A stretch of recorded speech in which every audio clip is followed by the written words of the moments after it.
Good afternoon, everybody, and welcome to the music support panel called Family and Friends, The Ripple Effect, which we are presenting at the Great Escape Festival in Brighton on Friday. Anyone know the date today?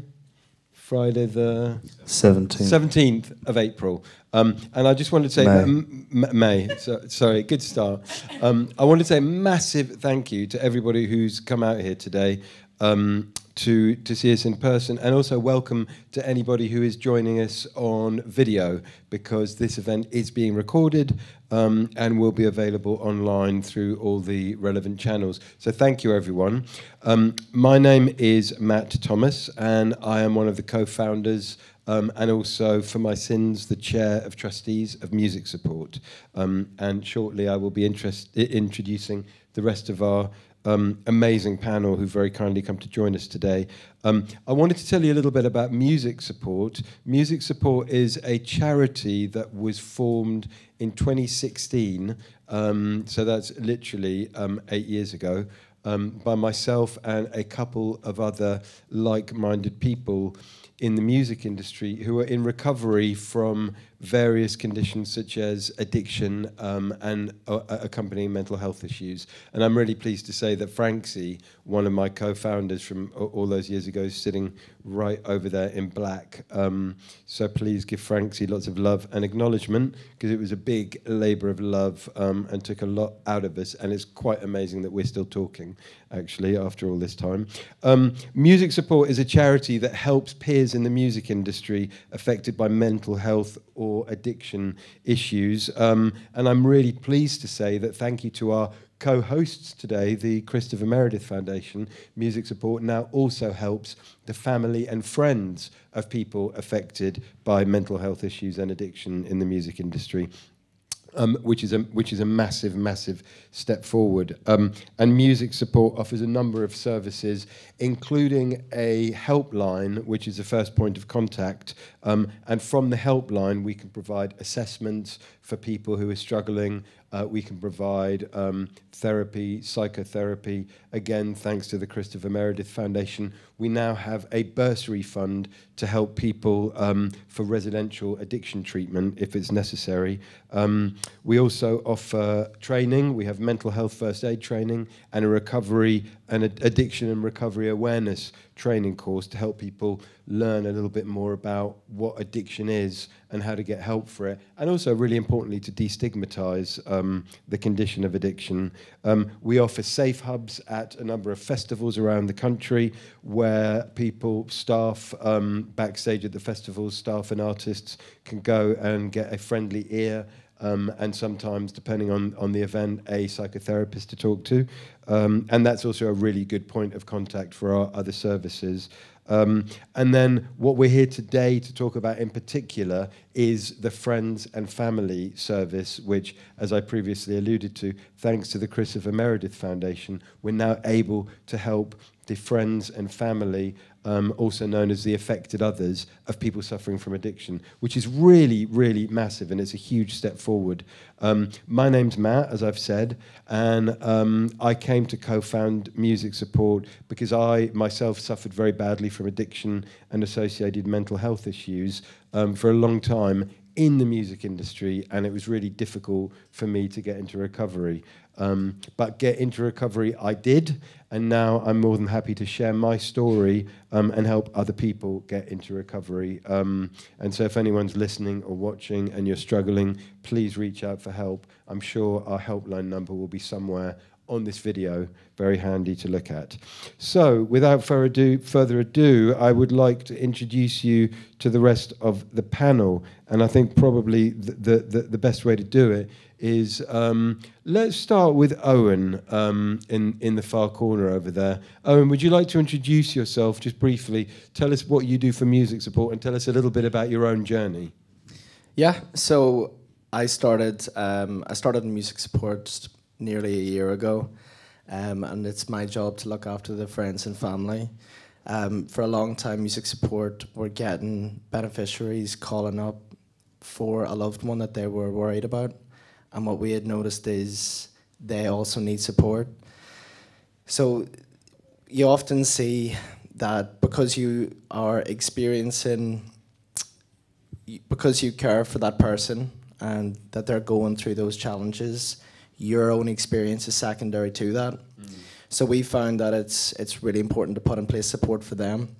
So if we took that individual out and helped them recover and put them back into that environment that maybe it hasn't moved into a place of recovery, we may not experience long-term recovery for that individual.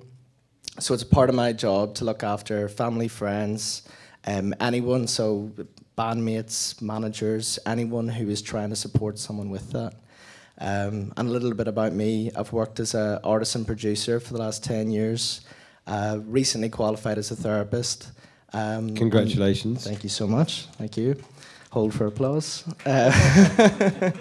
Thank you. But yes, I've been in music support for about a year now, and the opening of the family and friends department has been extremely busy since the moment it's opened, and it's amazing to see some of the results already. Brilliant, and you're a very welcome addition to the team. And actually, important to point out, music support at the moment is supporting more people than ever, more than we've supported in our entire history. So, and that's largely thanks to the services that you and George provide, so thank you. Denise, hello. Hi. Hey. Let's find out a little bit more about you before we start the chat. Yeah, so my name is Denise Devenish. I was basically born into a house that had a studio in it and a label and surrounded by artists. So I'm definitely the child, the family, part in this is very much relevant to me in my history before I became a therapist, because it definitely led me to becoming a therapist. And I work exclusively with musicians and those working in the industry because of my experiences growing up, absolutely. So my dad's a record producer. My mum ran their record label. All my extended family, people called uncles and aunties, they were famous artists. There was lots of parties in the house. It was very normal for me to be around drink and drugs. I think I'm in two parts here because, I'm the child that grew up surrounded by artists day in, day out. My family, my dad would be on tour. I experienced that as a child. And then what I've come as an adult to analyse about the music industry is my work. So I'm very much split into parts there. I'm not an addict. I've used drink, I've used drugs. I had a problem with it because I was definitely using to fit into the environment that I was in, but it never suited me. And I stopped a long time ago, like 20 years ago. I do see codependency, and I'm exploring that, and I'm aware of that, and I've studied a lot about that, and I work with it, and I'm very aware when it's coming up in my practice. So there are two parts here. It's the personal journey, and it's my work professionally, working with those in the industry, and it's very common for me to work with people who have struggled with or are in addiction. And I recognise the music industry as being an enabling environment, as being a toxic environment. As much as I think music is beautiful and wonderful, I think the business of making music can be very problematic on multiple levels. And I believe that addiction is a feeling disease, and that when you are caught up in feelings that you cannot understand, you will repeatedly use to manage them. So definitely my work is about going out there and making it cool to say, I'm struggling in the industry. Sorry, very long introduction. That's okay. Because I definitely saw growing up, especially amongst men, that it wasn't cool to say, hey, do you know what, I can't cope on this tour. Or I'm finding it really hard to be back home after being on tour and not drink. Because this is boring compared to being buzzing on a stage. And I've done a lot of work, with my own family, in healing what I experienced as a child. And I believe I'm doing the job that I'm supposed to in helping people to get help. I prefer to work with people in addiction who are in a program, if I'm honest, because I don't believe that counselling alone can help somebody. Sure. I think there has to be multiple parts happening to help the addict. But that's my introduction. That's amazing, and thank you for sharing that with us, and especially the personal part of your story as well. And we'll come back to a lot of the themes that you spoke about. So thank you, and you're very welcome.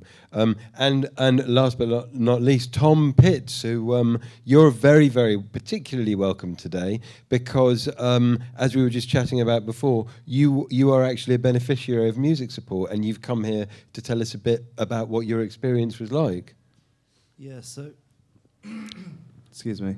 Hello? Do I need to press a button or anything? No, we got you. Okay, sorry. So I'm used to having a monitor in front of me. That's the only thing. So yeah, I came into knowing about music support in probably the summer of 2021 after kind of being unmanageable with alcohol and drugs for about 7 years. And then, yeah, it got to a point where I decided to get some therapy and they recommended music support. And I kind of put it on the back burner, called up every kind of support system there is, and ended up on music support. And George answered the phone, and she really helped me out.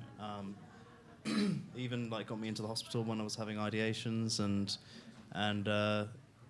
eventually got me into some therapy. I think I've kind of just stuck with music support because it helped me, and I could see how it helps other people. And during my process of recovery, I understand that like to get my mental state better, I have to help other people, and yeah, I had loads of things that I was going to say in my head before, but it's all just gone out. So that's brilliant, and you'll come back to them. I mean, the most important thing is, Tom, that you're here, that you picked up the phone, you called music support, and you are now literally living proof that music support works. Yeah, so, you know, absolutely. A massive thank you for coming here and being courageous to come here and tell your story. You know, it's and I think for, you know, looking at Francie over there, and you know, the first conversation that we had when we both kind of reconnected after being colleagues a while ago when we were both really fucked up. And then we reconnected in a cafe somewhere in Marylebone, and we were saying, wouldn't it be great if the people that we were like in the 90s had the people that we're like now to kind of give us a bit of a helping hand? And then we were like, well, why don't we just fucking do it then? And you know, and that's how music support was born. So it's really gratifying, and it feels quite emotional to be up here on stage with, you know, exactly the type of person that we were talking about, and that was able to benefit from the stuff that we weren't able to benefit when we were in the shit. So it's like, and that's what music support is. And you know, and we sometimes work at that really gritty level where people are desperate for help and they can't get the help anywhere else. And that's really important. So thank you. So moving on to the panel and the discussion topics. I mean, you've all covered some really, really important points, and we're not going to have time to go into all of them. But I think it would be a really good place to start, bearing in mind that this is a friends and families panel.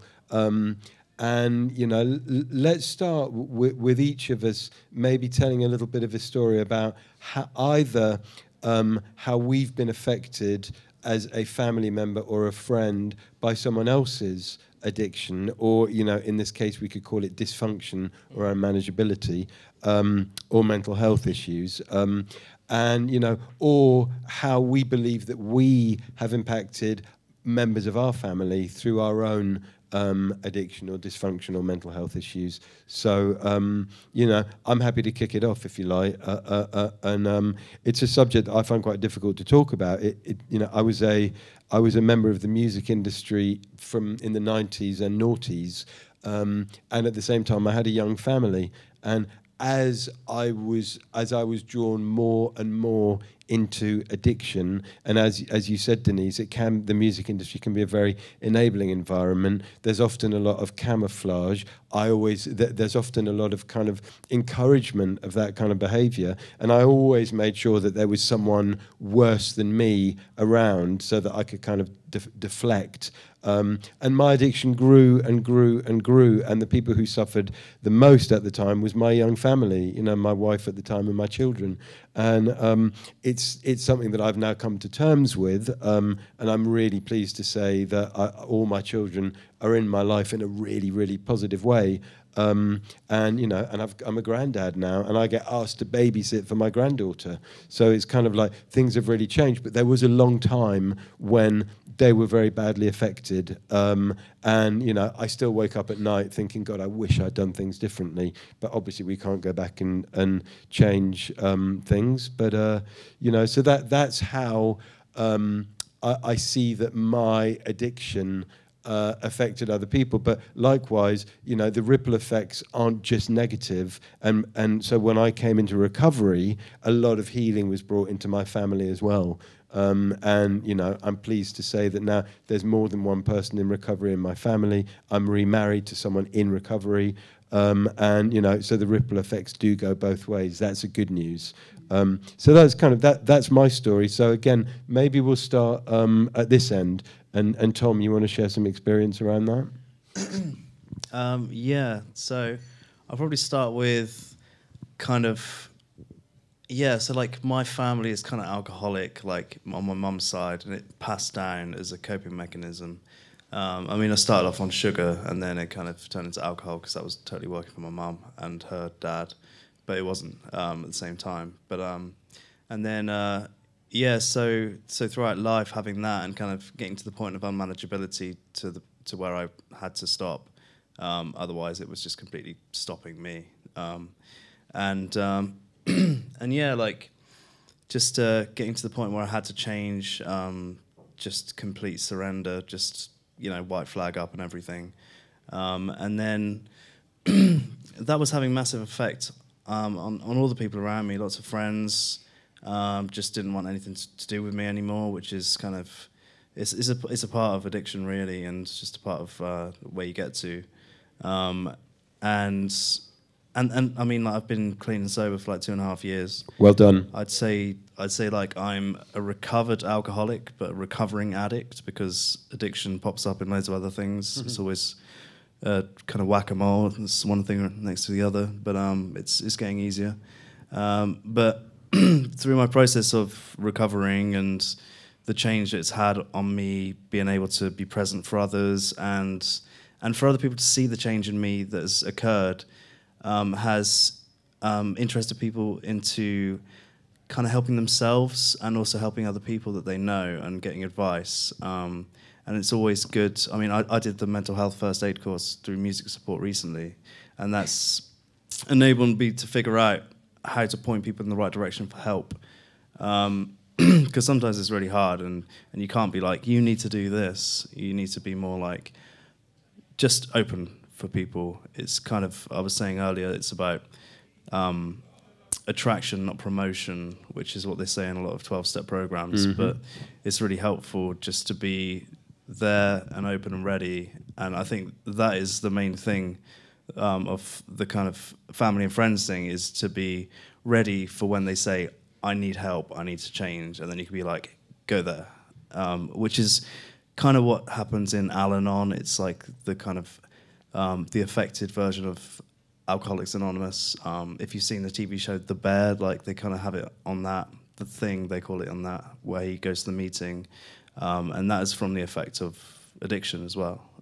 Just a little bit of in the media stuff there, but yeah, no, it's great to be able to help others now as well, because it just it strengthens my own recovery, and it's just nice to see the change in other people as well. Yeah, brilliant, thank you. And what I really heard in there powerfully was that addiction is a family disease, it's a family illness, and it affects people on the way down, as in, you know, it can be passed down the generations, but then again, we can also break the cycle, you know, because once someone gets into recovery, then those positive ripple effects happen, and so there can be family healing, you know, rather than the family illness, there can be family healing. So that's really important. Denise, how do you relate to what Tom just said and to this conversation in general?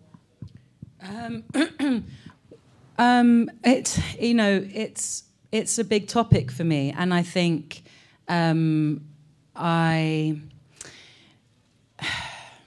like I said, there's such a long time that's unconscious, and then there's this other part of my life that's kind of seeing everything I lived through, and survived. And there was, I always, because I've become, a public speaker on this topic, and it seems to connect because of my lived experience, I've realized I never want to go out and say music is bad. Far from. Music has also been so important in healing me and my family. And my family are magic. And there's so many beautiful people I grew up with, but who were tortured and suffering with the disease of addiction, I recognize now. And codependency is, obviously, as a child, it was going to be this way for me because I learned to...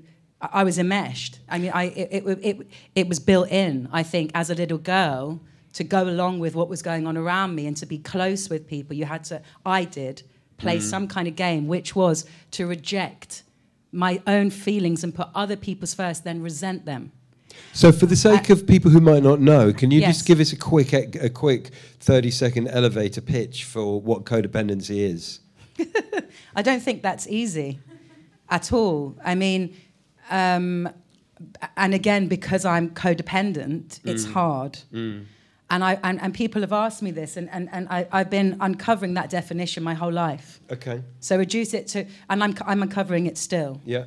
But Yeah. I think what it is what I said there. Yeah. And at best, when I'm a therapist, the gift my whole life has given me is that I know I can help people, and I know that I know how to separate myself from the experience of somebody else, and when I'm stuck in codependency, I can't. Okay. So best I can, that would be a definition. So I heard something amazing recently, which is the definition of codependency is if I want to take my temperature, I'll put the thermometer in Owen's mouth.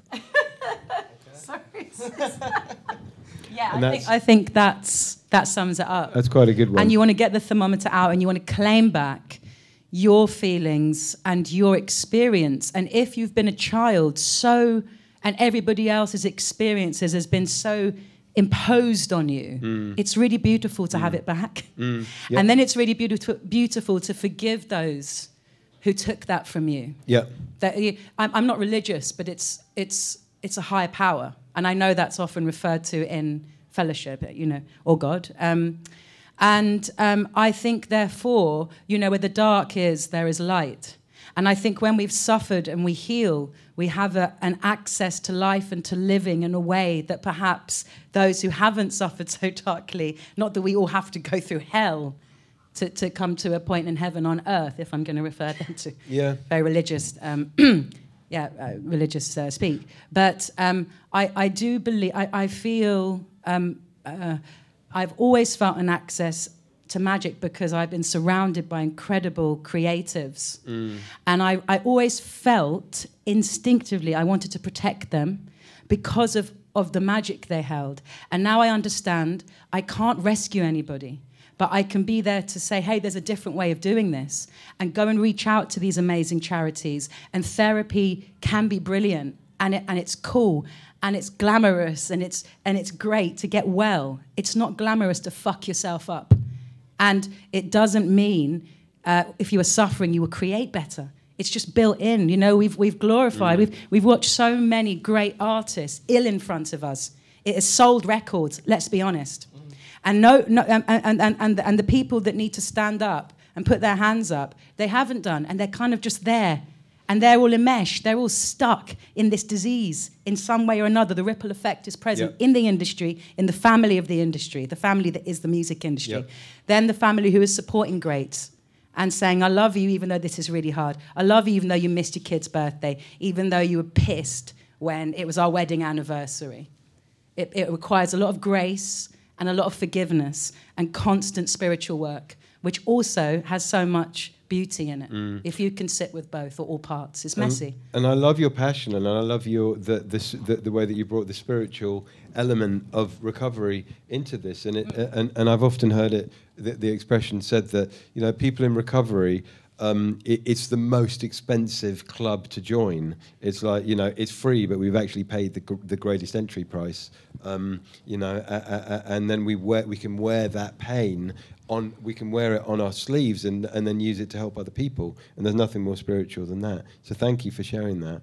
Eoghan, as the person who is like, if you like, spearheading the Friends and Family program on a professional basis, and someone who's got some experience of this in your personal life as well, can you just share some of your insights about the Friends and Family subject that we're talking about? Yeah, absolutely. So I think a big part of music support is putting importance on lived experience, and that is something that I have with family and friends. One of my close loved ones did struggle with alcohol addiction and still actively does struggle with alcohol addiction, and a lot about what Denise talks about that codependency.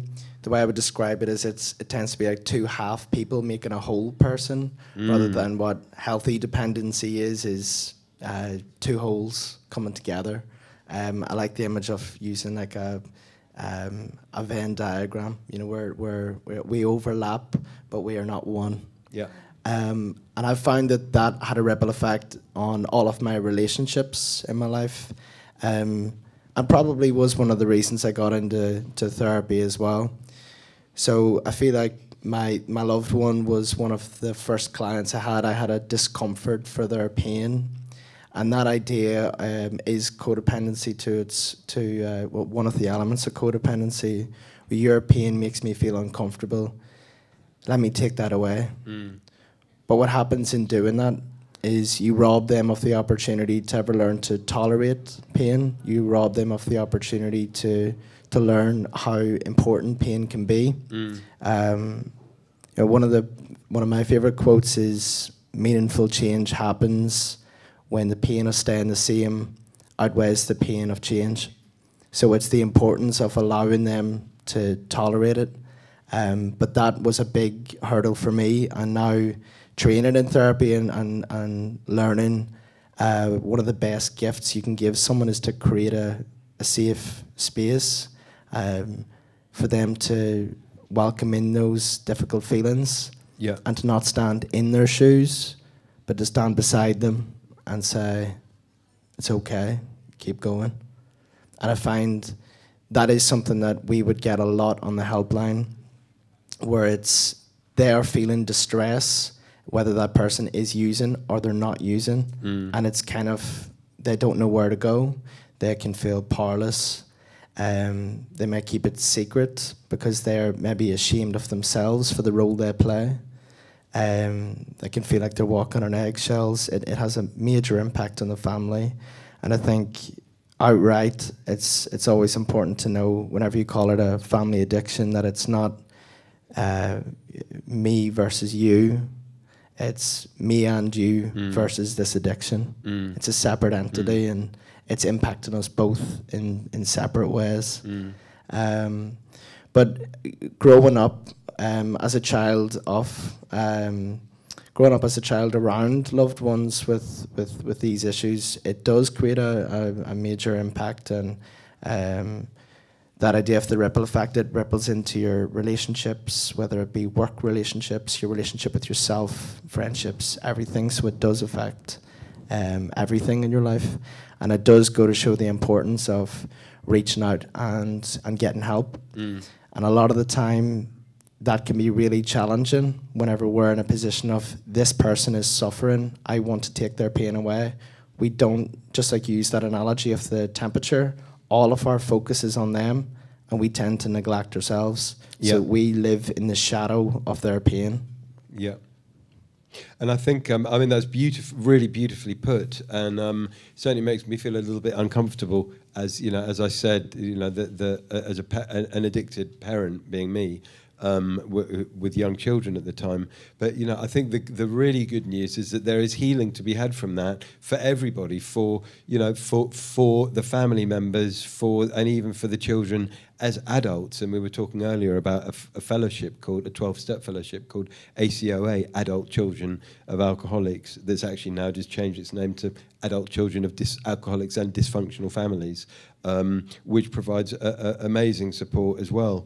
And I think that probably the key message that I heard you say there, Eoghan, was about sometimes you just have to allow that person to feel their pain. Absolutely. And to accept the fact that you're not going to be able to save them. Yeah, and that is so. There's a thing called the drama triangle, which is 3 points of a triangle, and often so it's perpetrator, victim, and rescuer, and often we want to rescue that person, and this is motivated by love. I love you so much, I don't want you to feel that. And it's interesting to hear that love can have a negative connotation, but too much love and we're removing them of that opportunity to learn how to tolerate it. Yeah. But again, meaningful change happens when the pain of staying the same outweighs the pain of change. They need a certain level of pain for that change. Yeah, and we were speaking earlier on about the interventions in therapy, which I'm seeing as a parent now to 2 small children as well, which it brings up everything as well in my own childhood, And in the therapy space and as a parent, allowing my children and my clients to express what they're feeling in full is difficult for me because I want to rescue. So when I'm observing the part that is codependent, I'm saying in my therapy practice, my ethics say, park that. Do not block your client, Denise. Yeah. Yeah. So I have to be in supervision. I have to be in counselling, just as an addict needs to keep going to meetings, right? And I have to keep saying, I have to keep sitting with difficult feelings so that they can sit with them, and I have to trust that they will process as they need, and I have to contain that, but ultimately. There are lots of interventions in different therapy, in different modalities. The therapist is trained differently, and it's really important before you go into therapy to know the way in which your therapist is trained, because sometimes there might be an intervention that could block the client from having a full experience of what they're bringing, if that makes sense. Absolutely, yeah. And I think when we're talking about healing from experiences of the past, addiction, codependency, or working through it. When we go to help people, we are the wounded healers, right, or the rescuers, but we're not meant to carry that on. Otherwise, it's very detrimental and dangerous to the client, and you're becoming enmeshed with your client or with my child. No, thank you. So the work has to keep. It doesn't stop. It is what we spoke about on. We have to keep monitoring how we are being with what we are feeling, and when we're triggered, dealing with it. When it's too much, which it will be at times in life, we have to know where to take it. You were saying earlier on about having to move stuff around and how to deal with it in an appropriate way in the parts work or the synesthesia. I love that, because I think stuff will come up, and we just need to know where we're safe to take it. And that's the key that music support does, is it allows people, especially with the Family and Friends program, to experience their emotions in a safe place. And particularly the family and friends who might be really struggling because they're desperate to help the addicted person in their life, and they know that they can't help them, and they finally understood that, but they've got a lot of pain associated with that, because allowing someone else to feel their pain is very, very painful for the person who just wants it to stop. Yeah, I completely agree, and I think that would show the importance of, whenever I have clients that are in these situations, I often do recommend groups or some sort of education on it. So they need to be able to identify what's going on for them, before they can maybe reach out for help, before then, again, if we're looking at it like codependency, we are neglecting our own needs, we're repressing our own needs, so it's hard to ask for help whenever they are not important to us. And that's why we've put in the Family and Friends workshop into place. So it's going to be an educational tool. It's going to be an opportunity for people to learn, how do I best support my loved other? And, from that, it's how do I also support myself, because they matter too. Because actually, I'm not going to be able to support my loved other if I'm completely fucked up. Yeah. So that's the basis of it. And sometimes I'm going to have to let my loved other go in order to look after myself. And then who knows what's going to happen. Yeah, there's a I have a personal story on that where whenever I first started to try to heal from the things that happened to me, I felt this massive amount of guilt for leaving my siblings behind. I felt like for me moving on, I'm leaving them behind. And I remember the therapist I was seeing at the time, it was absolutely fantastic. They had said to me that you're not abandoning them. You're walking away to show them that it's possible to get away. You know, when you're in the dark, you are the light at the end of their tunnel. Amazing. That's a really powerful image as well. And bringing it back to the music industry, Tom, have you got any feelings about what we're talking about? Do you relate to the experience? Yeah, I totally do, and it kind of brings me back to the talk of kind of glorification of alcohol and drug misuse and enabling behaviour. I mean, I've been through all of it in the music industry, and even since in recovery as well. I've worked with someone that's still in very much active addiction, and unfortunately is in a world where he's completely enabled, and it's very sad to see.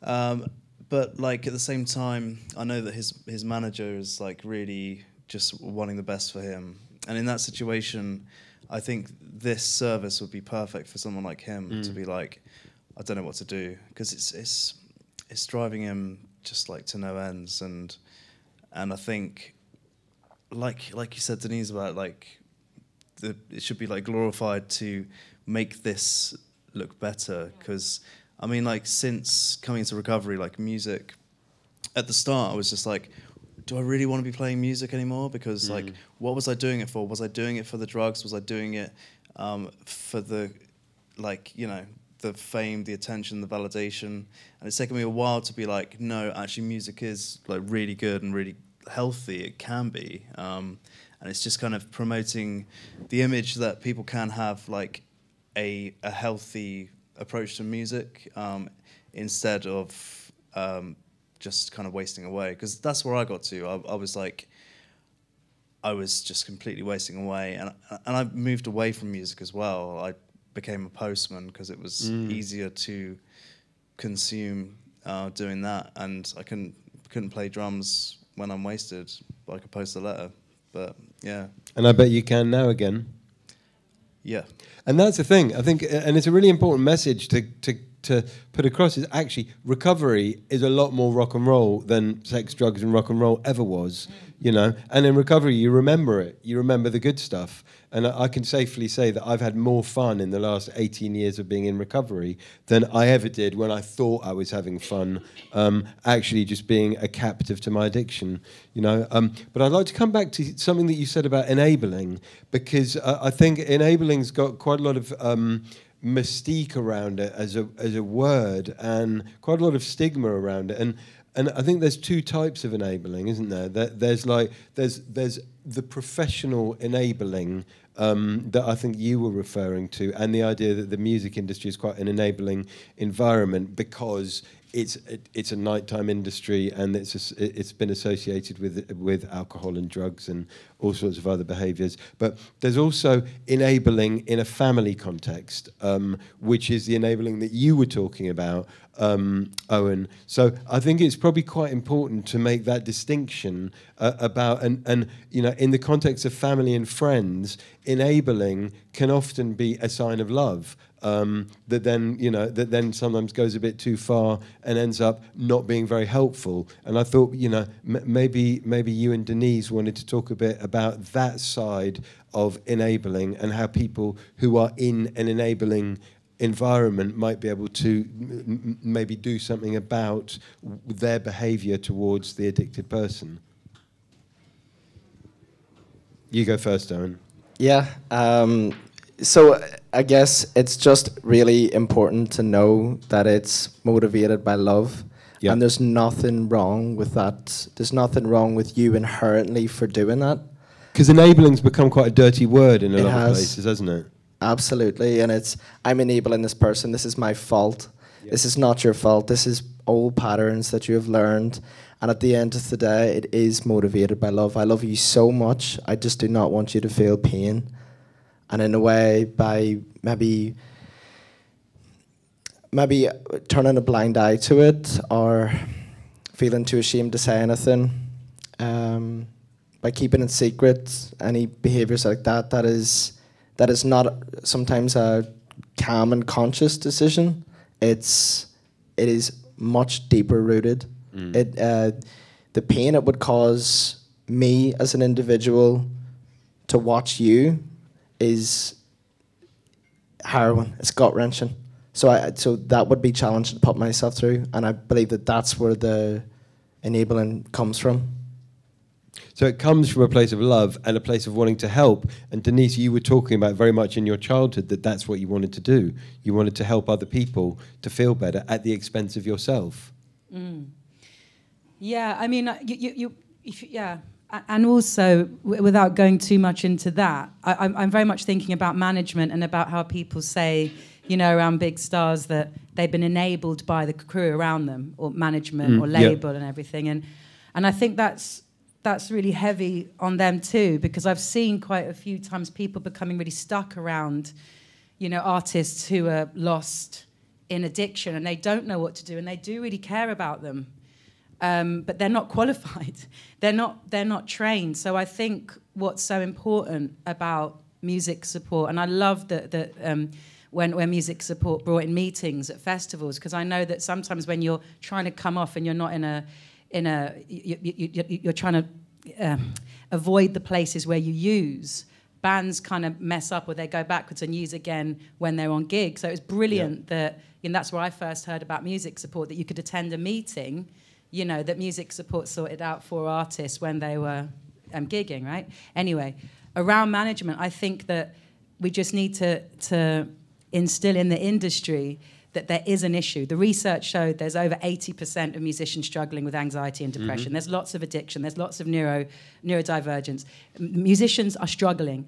We love music. We need to help them. So what we need to do is just see it as a given that there are going to be issues, and bring in organisations like Music Support and say, look, we want to preempt that we're going to struggle when we go on this tour. We need professionals around this artist. We need training, first aid training for management. Everyone needs to be prepped from the beginning, especially when someone's young and up and coming, that there will be issues, because it is difficult to sustain a career in music. There are unique pressures that can push somebody to using, and they need support. So I'm not maybe answered what you were saying directly, but it sounds good anyway. Yeah, it sounds good. and in terms of the enmeshment or the kind of enabling, yes, it's loving, but we need to understand our boundaries, and we need to recognize when, if you are, you know, if the child in me is loving because I have a need to be met, then I'm not actually being that loving, because it's about me, not them. Now, people who are in this, they're blind to it. They don't understand it. So how do you teach that to somebody that's blind? I mean, I don't know how to answer that question. I went on a journey to figure it out, because I felt in knots and ties all the time, and in relationship knew something was wrong. And I didn't want to kill myself trying to block it out with drugs anymore. Yeah. So, you know, I seeked and I found, and I continue to take care of myself, because I can forget easily. And now you're here to share your incredible experience with us. Yeah. And, you know, just one thing to add to what you said before we go to the to see if there's any questions out there. For every artist that you've mentioned there's a family behind them, you know, and so it's important to point out that, you know, again, the family and friends piece that we're here to talk about, the people who are, if you like, left behind, or but what about me? That's a question I get all the time. But what about me? It's like, it's fine for them. It's fine for Steve. Steve's in rehab now. What about me? Yeah. And that's where music support comes in. And, you know, and there is a duty of care, not just to the artist, but to everybody else involved in the person who gets the artist on stage. Absolutely, you know, the crew, the record label, the management. All impacted, all affected, you know. So it's the music industry family. Yes. Yeah, I was going to add on to that like with the touring side, like people experience so much with mental health problems, and burnout and everything else. And I'm a tour manager these days, and I'm trying to incorporate mental health first aid with that, and just like having someone on the road to talk to, I think is really important, because people suffer in silence so much, especially when there's so much pressure on them to perform and you know, do all sorts of things. I've been on, I don't know how many tours I've been on, but like there've been really bad ones, there've been really good ones, and I'm playing in a band these days which everyone's sober in the band. And that's amazing. Hallelujah. It's great. I mean, sometimes it's bad though. That's super cool. That's rock and roll for you, people. Yeah. Yeah. Awesome. Having each other to bounce off, talk about how everyone's feeling, stuff like that is great. And like what I'm going to try and do with tour management going forward is just being there for people, like everyone on board.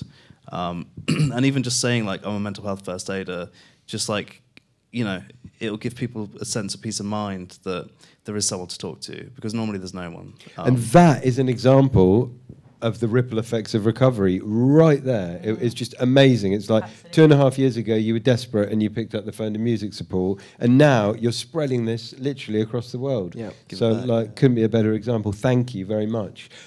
So is there anyone who's got any questions for any of us here? Because we're happy to talk all afternoon, but there might be something that somebody wants to ask or comment on, or just talk about the weather, which is wonderful, and thank you for being in here while it's so hot outside. There's someone at the back there. Hi.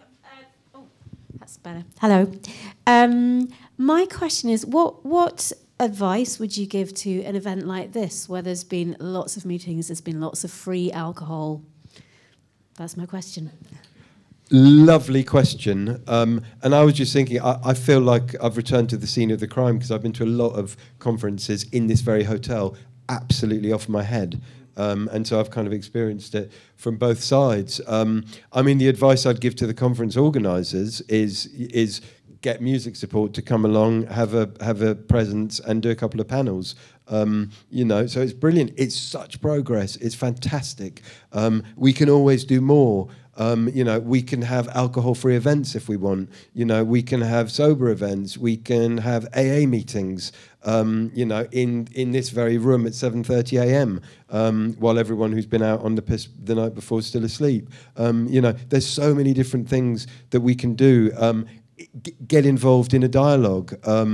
And let's also have compassion for the people that are out till 4 a.m. every night on the old, you know, booze and hokey cokey and whatever else. And you know, the people who are drinking Stella at 9 in the morning at the Stella reception hosted by so and so. You know, it's kind of like let's understand that not everybody's an alcoholic as well. Let's understand that, or an addict, that some people can imbibe and consume drugs recreationally, and it's never going to get worse than, you know, a couple of beers and maybe the sneaky line of coke once every 6 months.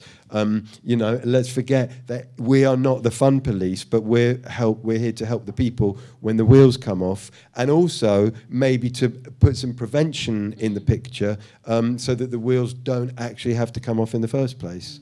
I don't know if anyone's got anything to add to that. Yeah, I was just going to say as well, like, it's a very good point, and I think the whole culture behind riders being full of booze. I've been backstage at shows, and there's like, "Where's the water? I've just got beer." And but like, yeah, as you've just said, like, addiction covers a lot of things. Like, my primary addiction was sugar, and in recovery, I've gone on to that, and I'm currently almost 4 weeks clean of sugar. Well done. But sugar is everywhere, and like when someone's shoving a donut in my face, like, it's hard to say, like, no, I can't have that. I'm a sugar addict. Like, I'm not gonna, you know, ham that up. But like, there's so many different things that can be triggering for people of all sorts. And I know alcohol's very common as an addiction.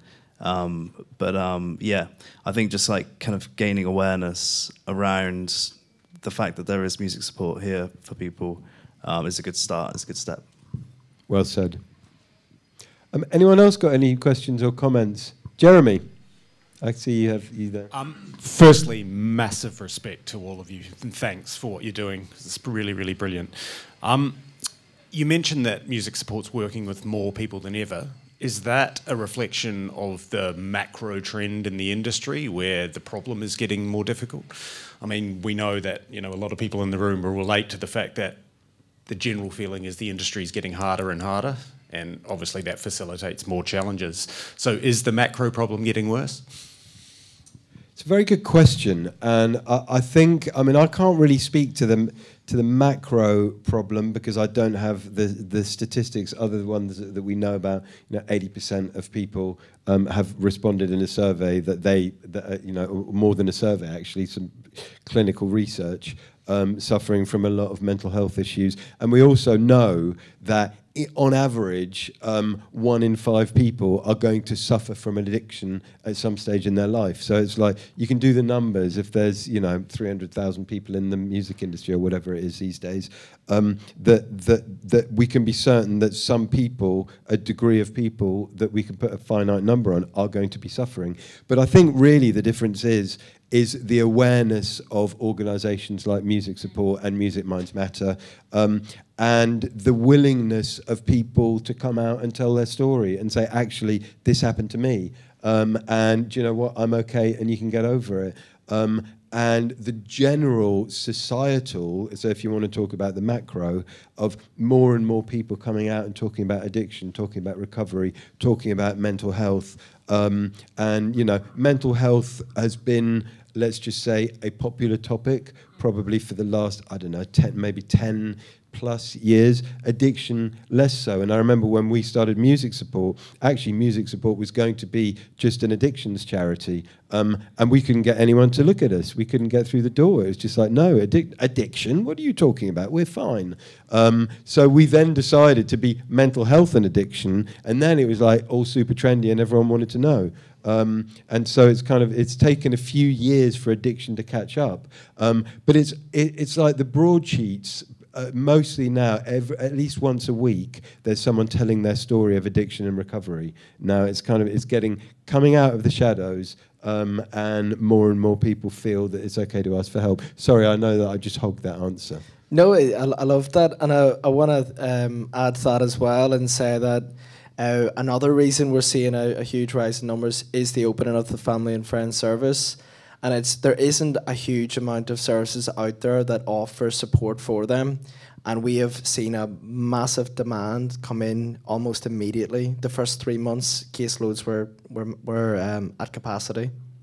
So it's been absolutely, it goes to show the importance of supporting those that are surrounded and affected by addiction challenges. So what's that Field of Dreams quote? Build it and they will come. And I think that's exactly what happened with the Friends and Family program, because there's such a massive demand for it. Massive, yeah. Francie, no. Actually, yeah. Let's do Francie and then the gentleman in the back. Oh, okay. Well, this will be hopefully quick. I've worked on many tours where there have the art. When crew members appear to be addicted or have problems, then quite often someone will just deal with it either by giving them more of the same stuff or replace them. But with artists, it's a lot harder because, of course, they're on stage and they're an integral part of the show. But a lot of people, the managers, the tour managers, all the people that are on the road know that there's a problem. But no one will, it's the elephant in the room that nobody wants to talk about because everybody is making money from the tour.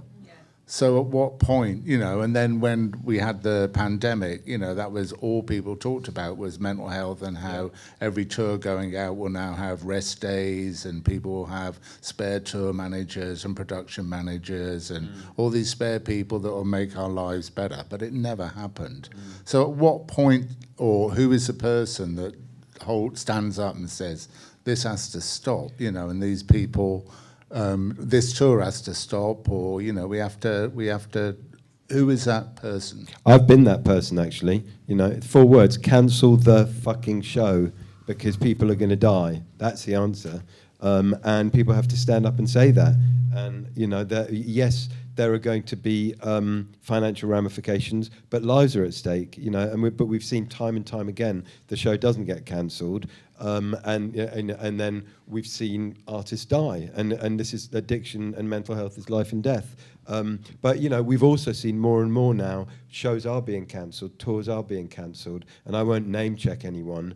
But we've seen in the last kind of 2 or 3 years, people are now deciding not to tour, deciding to curtail their shows, deciding to cancel shows because they know that their mental health needs it. So it's a growing thing.